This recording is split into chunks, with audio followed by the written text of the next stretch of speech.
Looking at the admission notice in my hand, I nearly burst into tears. No one knew that I had been reborn. At the very last second, I had changed my preference to a technical school in the remote Northwest. Even my teacher was surprised. "Didn't you say your fiancé was staying here at the university?" she asked. "If you study somewhere that far away, will he wait for you?" At the mention of Julian Vance, an image of him in his youth flashed through my mind. Tall, sturdy, and handsome. To everyone else, I was the one punching above my weight. He was ambitious, strikingly good-looking, and already a military officer. If it weren't for a childhood betrothal, I wouldn't have even had the right to stand beside him. I smiled and replied clearly, "Ma'am, people prefer free love these days. An arrangement made when we were kids is just a remnant of an old-fashioned system. It's not something I can accept anymore." Perhaps surprised by my sudden enlightenment, the teacher patted my shoulder with an approving gaze. Leaving the school, I blended into the crowd and walked slowly home. In my past life, I never even made it to college. My wedding to Julian was only days away, and shortly after, we had children.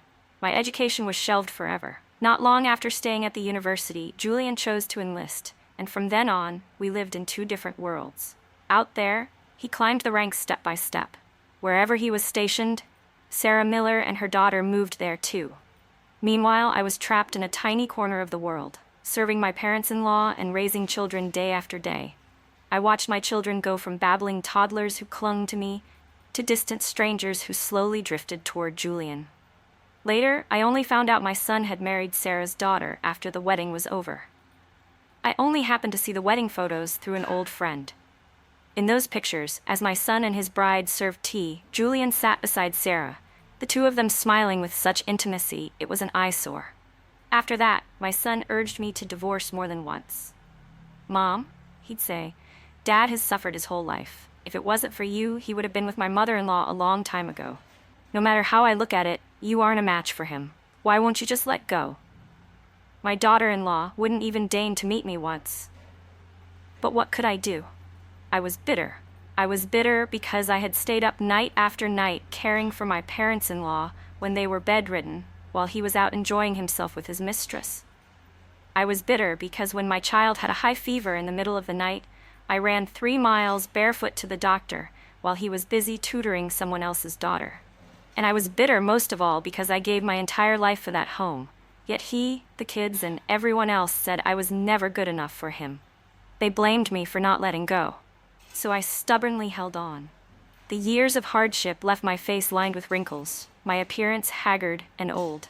I would rather die than let them be together. As for what happened after I died, I didn't have the strength to care anymore. Finally, I died after another one of my son's lectures on divorce. He talked for ages, and seeing my silence, he stormed out in a rage. He didn't know that before the door even clicked shut, I had a massive heart attack. I called out to him, but he didn't turn back. He just slammed the door. In that moment, I felt a wave of ultimate regret. Why did I give birth to him? Why did I lose my entire life for him? But it's okay. I've been reborn. I'm back to the time before I married Julian. There is still time. When I got home, I carefully hid the admission notice and started cooking. This 2-bedroom apartment belonged to the unit where Julian worked. While waiting for the rice to cook, I went to the wall calendar in the living room. I found my orientation date for next month and circled it in red. I stared at that marked number, my heart full of anticipation. Soon, very soon, I would be free. Just as I finished cooking, Julian returned. As expected, Sarah Miller was trailing behind him with her daughter. Sarah gave a soft smile. "I'm bothering you again, Grace. I'm so sorry." Sarah had fair, smooth skin, an oval face, and wore a bright red coat that made her look indescribably charming. The little girl following her seemed used to this. Seeing that dinner was ready, she cheered and ran to dish out the rice. 1 bowl for herself, 1 for Julian, and 1 for Sarah. There was nothing for me. By the time I walked out of the kitchen, the 3 of them were sitting happily at the table, chatting and eating like a real family. But as soon as they brought the chopsticks to their mouths, all 3 of them spat the food out simultaneously. "Mommy, Mommy, it's so salty," the little girl cried. I leaned against the kitchen doorframe, watching Julian Vance rush to pour a bowl of soup for the 2 of them, only for the soup to be even saltier. In the end, Sarah Miller left in tears, sobbing as she turned back to Julian before walking out. I don't think Grace likes me being here, she said. I won't come around anymore. Julian saw them to the door and returned with a heavy frown. I ignored him and quietly went back into the kitchen to cook a fresh meal for myself. He watched me, finally unable to contain himself. You did that on purpose, didn't you? When I remained silent, he spoke up again, his voice sounding like he was trying to justify his actions. Before her husband was killed in action, he asked me to look after them. You're a great cook, and the girl loves your food. No, was all I said. Julian stared at me for a long time before sighing, appearing to concede. If you don't like it, I won't invite them over for dinner anymore. 4 days later, after Julian left the house, I pulled out my suitcase. I was preparing to head back to my hometown in a few days. Since he and I had been betrothed since childhood, complete with the exchange of family keepsakes and birth charts, a proper breakup required a formal cancellation in front of the village elders to avoid any messy complications later on. As I was packing, I came across the duvet covers and pillowcases I had spent years secretly embroidering. After thinking it over, I stuffed all the linens and a pair of newly sewn shoes into a large bag and took them to the pawn shop at the end of the street. Those years of painstaking needlework only netted me $30. It wasn't much, but at a university, every cent counts toward food and living expenses. Every little bit saved was a bit of freedom earned. Back at home, I took a pen and marked a giant X on the calendar. Only 20 days left. Just 20 more days, and I could leave this place and start my new life. Julian came home very late. The dinner I had cooked sat untouched on the table. I already ate at the university, he explained casually, as if it were of no importance. But the light, white tea scent of her perfume clinging to him told me otherwise. He had eaten, all right, but with Sarah Miller and her daughter. Knowing that eating at home would irritate me, he had simply taken them out and returned afterward. I quietly cleared the dishes and went to my room. The space was crammed with my high school books and old exam papers. There wasn't enough room, so some spilled out into the living room. I tied my books into bundles with rope, planning to finish clearing the ones in the living room tomorrow after Julian left. Since I was leaving soon, there was no point in keeping any of this. As I was tidying up, I heard a knock. I knew it was Julian. He had always been polite to a fault with me, never entering my room without permission. What is it? I asked coldly, not wanting him to see that I was packing. There was a long silence from the other side of the door before his voice finally drifted in. I'm writing the marriage application. I'm setting the date for the 9th of next month. Is that okay with you? The 9th of next month was the exact day I had married him in my previous life. I looked at my packed bags and replied softly, marriage is a big deal. I want to go back home tomorrow to ask my elder's opinion first. Another long silence stretched outside the door. Finally, I heard his footsteps walking away. I let out a breath of relief and leaned back against the headboard. In reality, with his current rank, he didn't even need family permission to file a marriage application. Besides, my parents had died young. Because of our childhood betrothal, I had been taken in and raised by his family. In the eyes of outsiders, I had belonged to the Vance family for a long time. This application was a mere formality.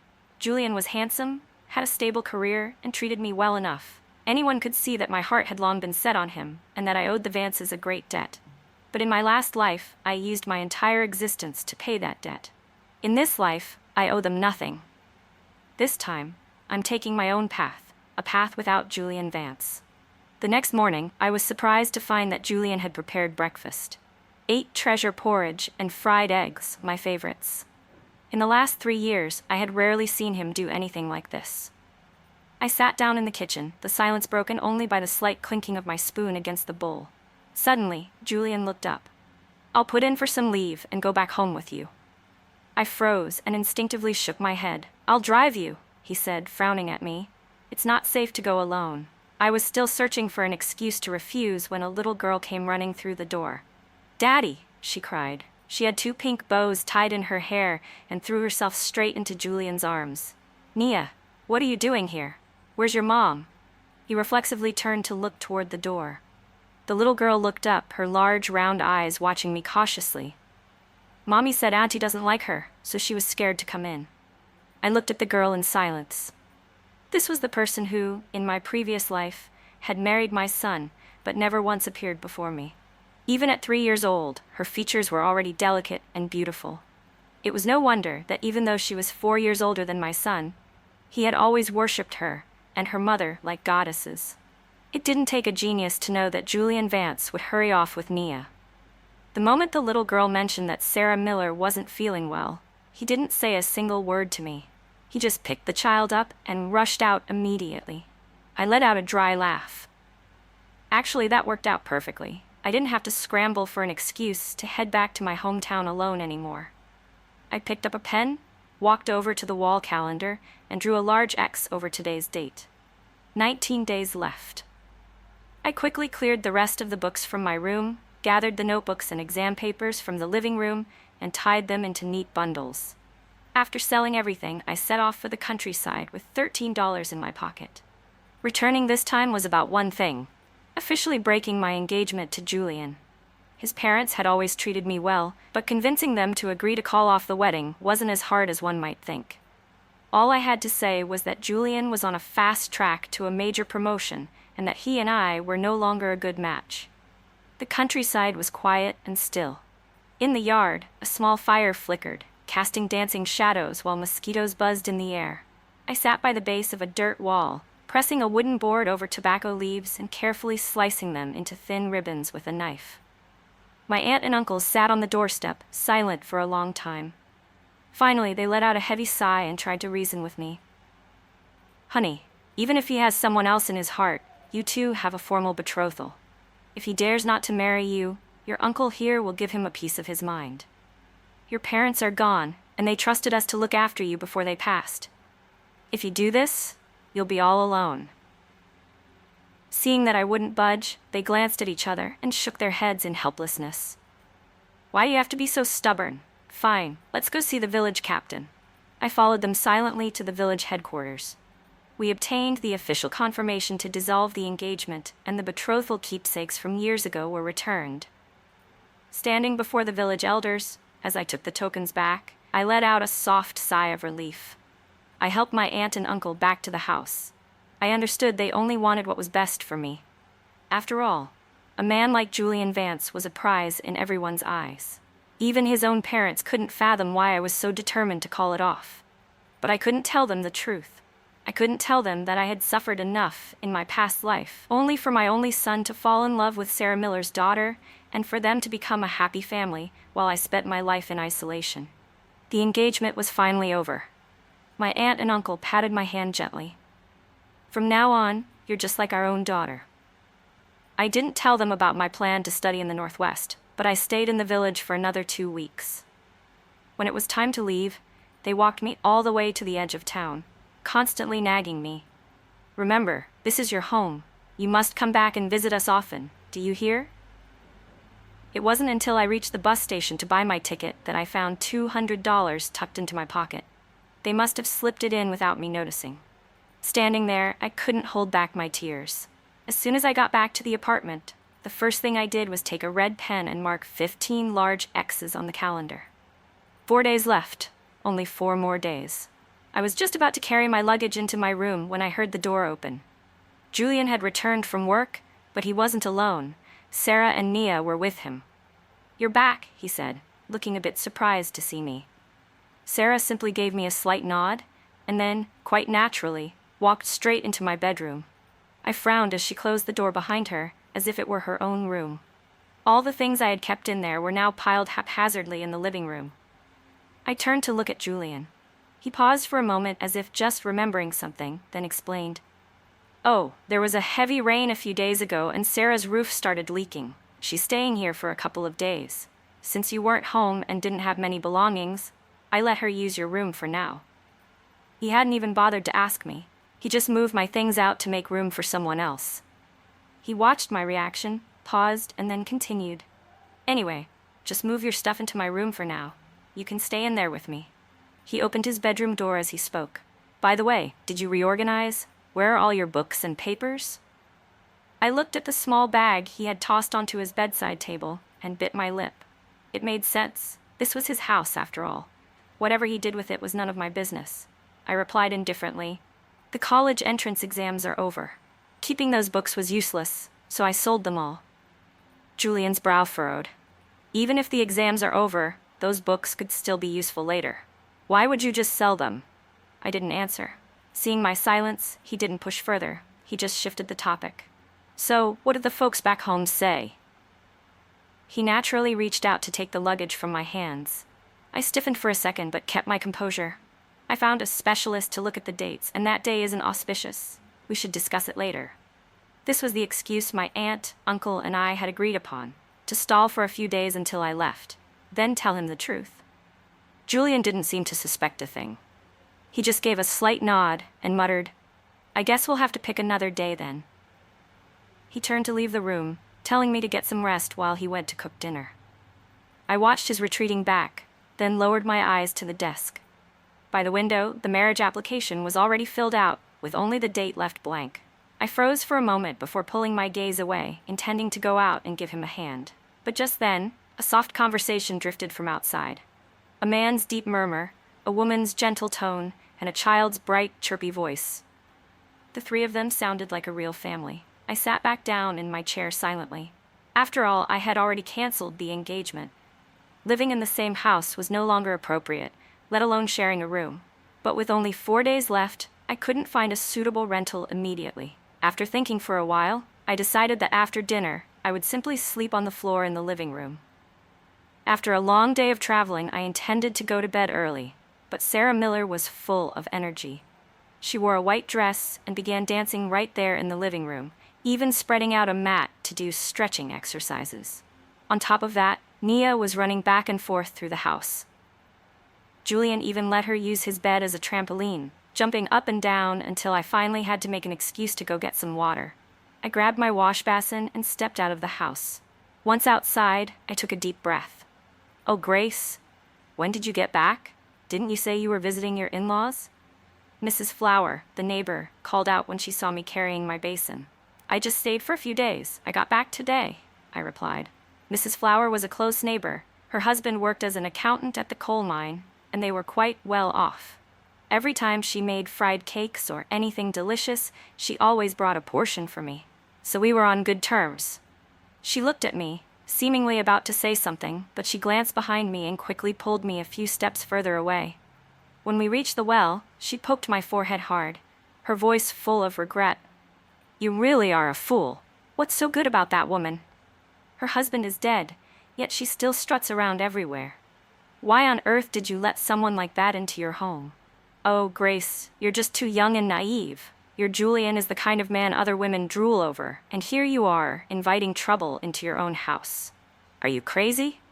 She went on a long rant, and that was when I found out the truth. It turned out that when Julian Vance brought Sarah and her daughter here, he told everyone it had been my idea. He claimed I felt sorry for them because their roof leaked, and that, before I left for the countryside, I had asked him to bring them here to stay. I curled my lip in a cold smirk. Clearly, he was afraid of being criticized, so he used me as a shield. But since I was leaving soon, I didn't want to waste energy arguing. I just gave a faint smile and said nothing. On the way back, Mrs. Flower warned me repeatedly not to let this threat stay too long and told me to let her know if I needed help. I knew she was a bit curious to see the drama unfold, but she was still a good person at heart. When I got home, the living room was empty. I took my clothes to the bathroom, but as soon as I stepped inside, I froze. Suddenly, the space was filled with women's toiletries that didn't belong to me. The soap and washcloth I usually used had been tossed into a corner, right next to the trash can. Their original spot had been replaced by 2 towels, one large, one small, along with hair oils and shampoos. Right then, a hard shove to my shoulder sent me stumbling, and my forehead hit the doorframe. "Ouch. Out of the way, Grace. Nia really has to go. Do you mind giving us some space?" Sarah Miller shoved past me, carrying the girl, and casually sat her down on the potty. Once finished, she looked up at me, her voice soft and sweet. "Grace, please move out of the way. You're blocking my path." Her tone was delicate, but her eyes were brimming with triumph and contempt. Unfortunately for her, I didn't move. "Apologize," I said coldly. Sarah looked stunned, likely not expecting me to take that tone. But she had a child who was quite the actress.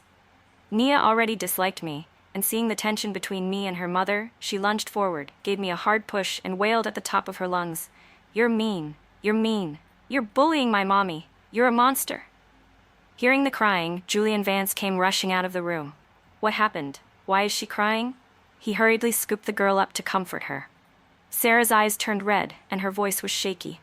Julian, it's my fault. Nia had an emergency, and Grace happened to be in the bathroom. I just asked her to step aside for a second, and then... Julian turned to me with a look of disapproval. Though he didn't say anything, he pulled Nia into his arms and soothed her gently. Don't cry, don't cry. Let Daddy talk to your aunt. We'll ask her to apologize to you, okay? Seeing that the girl still hadn't stopped, he carried her into the room, saying he'd get her some candy. Sarah shot me a look that was both smug and mocking before following him inside. As the child's sobbing faded, my face remained expressionless. I calmly finished washing up, gathered my things, and put them back in my basin. By the time I returned to the bedroom, Sarah had already taken the child elsewhere. A box of colorful candies sat on the nightstand, obviously meant for children. When Julian saw me enter, his movements stopped. Sit down. From his expression, I knew exactly what was coming. It would be a lecture on loving children, not holding grudges against a toddler, and how I should be the one to apologize to Nia. I didn't refuse. I sat down as he asked. Then, I picked up a piece of tissue, lightly touched the wound on my forehead to soak up the blood, and held the paper out in front of him. On the white tissue, the red blood stain was unmistakable. Julian opened his mouth to say something, but the words got stuck in his throat. His face turned pale and then flushed, looking incredibly awkward. I stood up, grabbed my blanket and pillow, and headed for the door. I'm sleeping in the living room tonight? Wait, he cried, hurriedly grabbing my wrist. There's a bed and blankets in the room. What are you going out there for? Thinking I was just angry about what had happened, he sighed and pulled me back toward the chair. Nia is just a child, and Sarah didn't mean any harm. You're an adult. Don't take it out on a kid. They are guests. I know you don't like Sarah, but she hasn't had an easy life. Don't be so petty, okay? I let out a cold, sharp laugh. So that's why you brought them here and told everyone it was my idea? Julian's breath hitched. He opened his mouth, but not a single word came out. I sneered. It was obvious. No matter how many beautiful words he used, deep down, he couldn't hide his guilt and his pathetic calculations from himself. Out of respect for his parents, I didn't want to ruin his career, but this was my absolute limit. That night, Julian spread a blanket and slept on the living room floor. Early the next morning, I got up before dawn and packed all my belongings, planning to find a guest house first and come back for my luggage later. As soon as I opened the door, I saw that Julian had already finished making breakfast. Nia caught sight of me and let out a cold huff, pulling the plates of food toward herself and Sarah. Julian brought out a plate of fried eggs and smiled when he saw me. You're up. Come here, I made these eggs for you. Seeing the behavior of Nia and Sarah, he gave a forced, awkward laugh. Come on, Nia, share some with your aunt. I didn't even bother to respond. I simply turned and walked out of the house.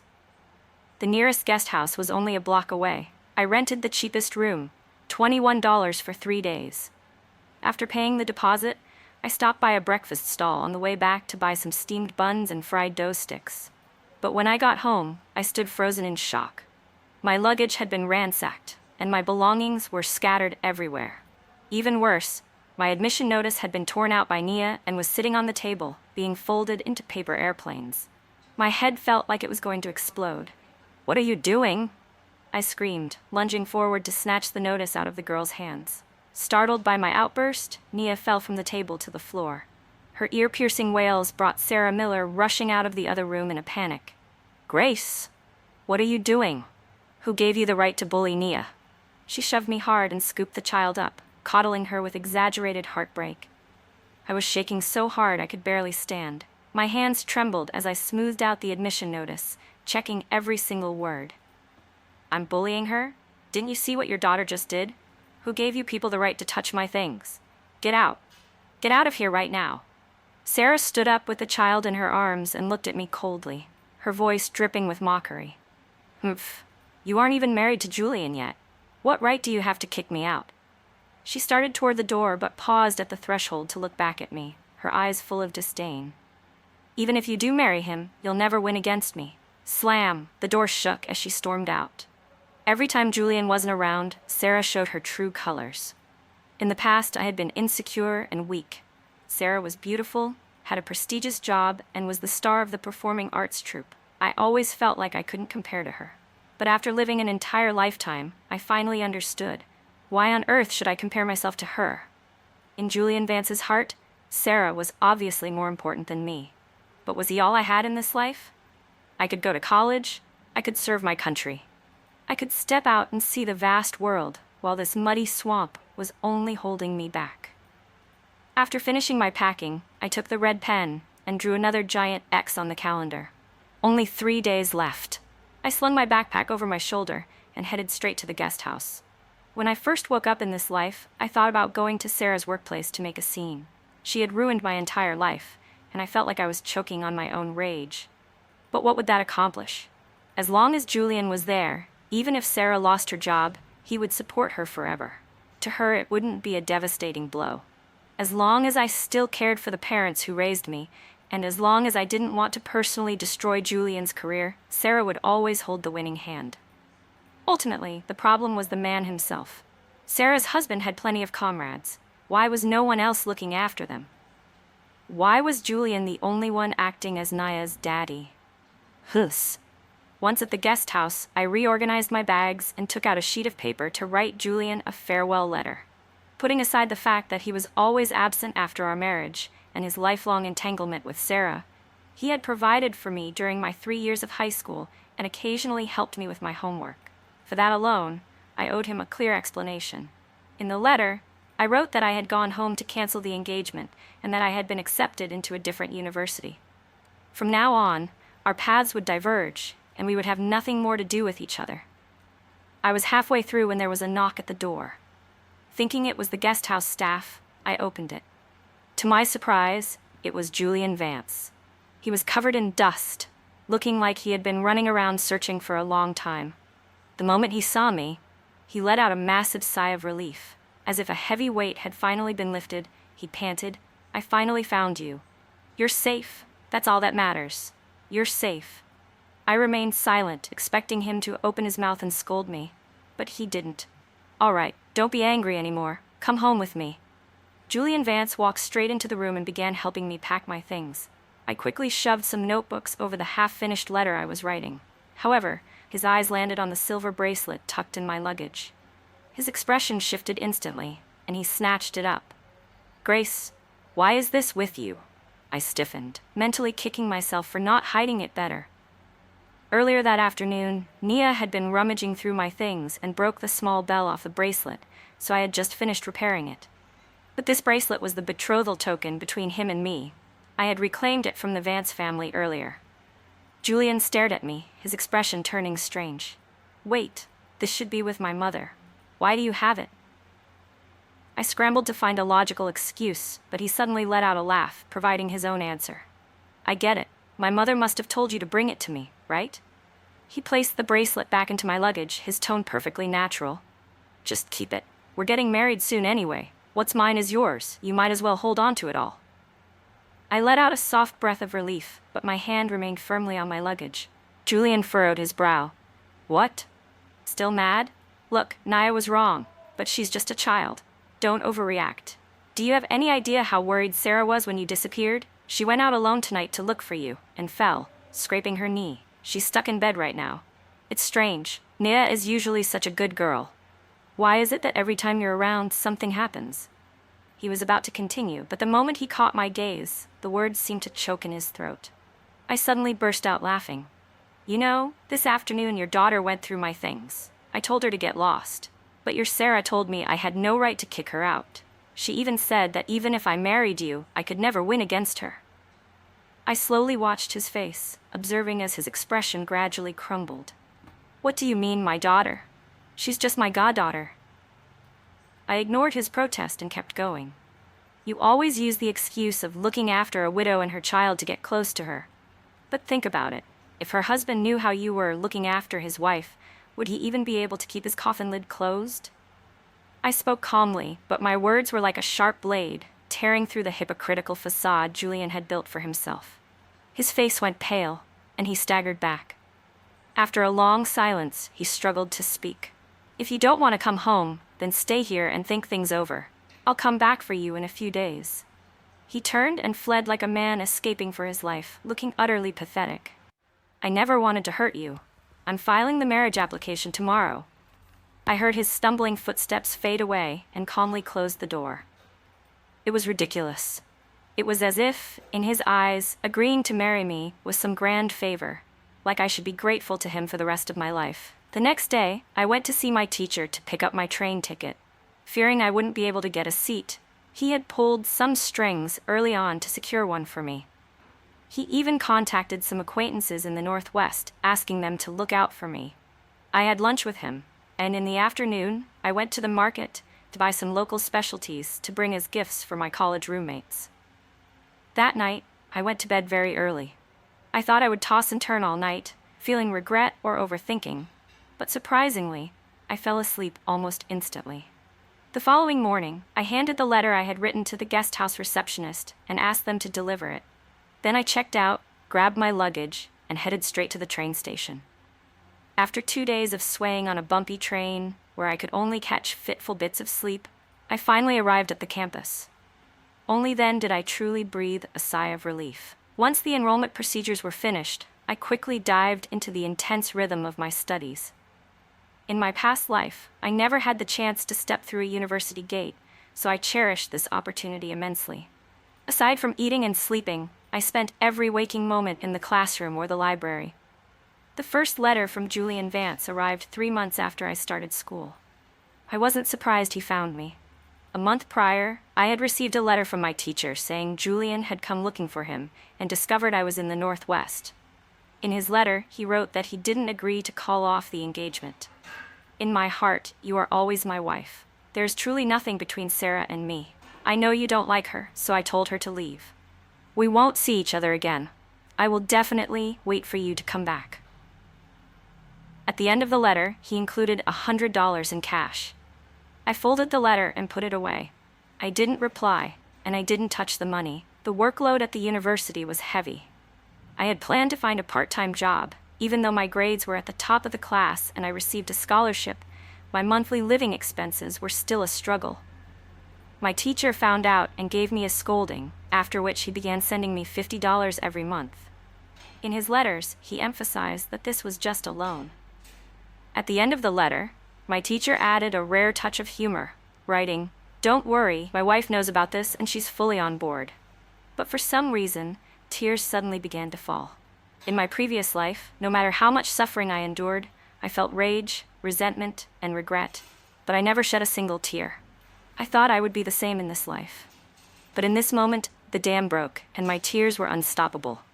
I buried my face in my hands and sobbed so hard that my roommates panicked, rushing over to comfort and console me. After that cry, I became even more determined. Julian Vance's letters continued to arrive regularly, each with $100 in cash. In his letters, he wrote, "I know you definitely don't want to come back yet, but wait for me. This new year, I'm coming to the Northwest to spend the holidays with you." But Julian never came. His letters also abruptly stopped. It wasn't until much later that I learned the truth from my teacher. He wrote, "This whole situation turned into quite a scandal. Word is, he initially filed for a transfer to be near you, but someone reported him for indecent conduct. Since you had already left and there was no victim to testify, the official charges were dropped. However, that woman lost her job. Left with no other choice, he had to marry her." At the end of the letter, my teacher wrote sincerely, "I am truly happy for you. You are a lucky woman." I knew that in this life, I really was lucky. Lucky to be reborn.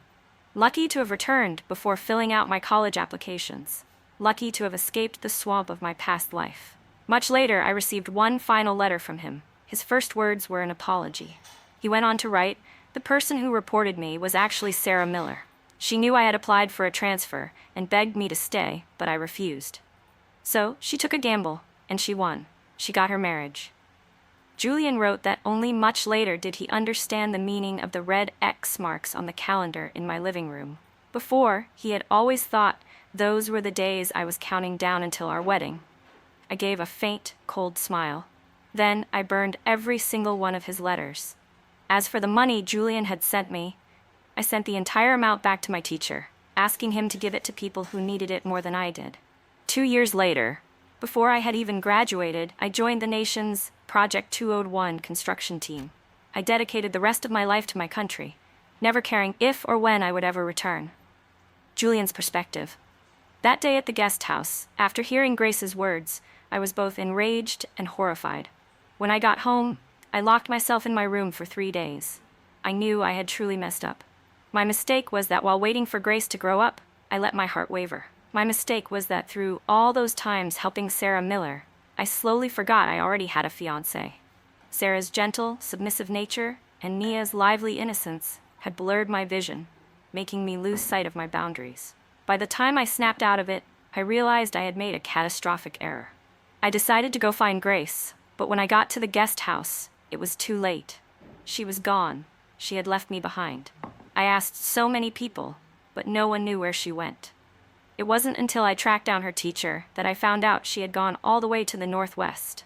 My world felt like it was collapsing. I remembered the silver bracelet that shouldn't have been in her luggage. I rushed back to our hometown, only to find out she had already canceled the engagement. That morning, I returned like a ghost to the apartment where we had lived together for 3 years. That night, I drank heavily, and Sarah Miller sneaked into my room.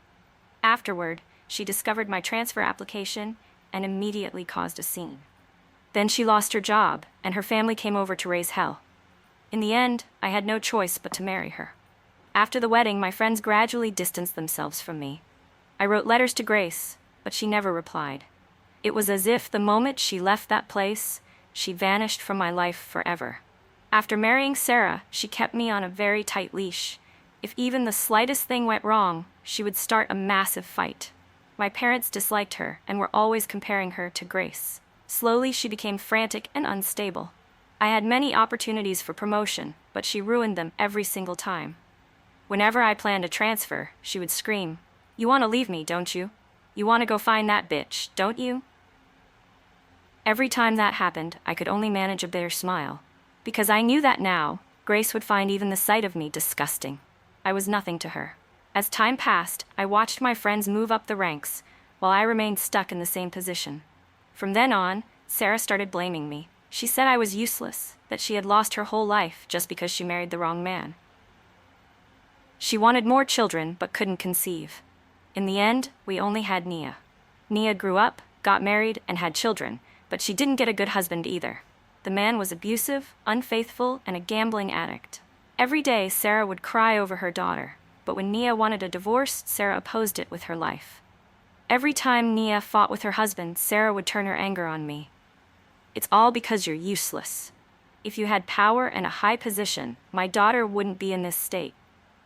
But Nia resented me too, saying it was my lack of status that left her with no one to lean on. I don't know when my life turned into this. Sometimes I sit alone in the pitch-black house, wondering about a different reality. If only back then, I had been a little more steadfast. If only back then, I hadn't let my heart waver. Perhaps now, the girl I waited so many years for would still be by my side.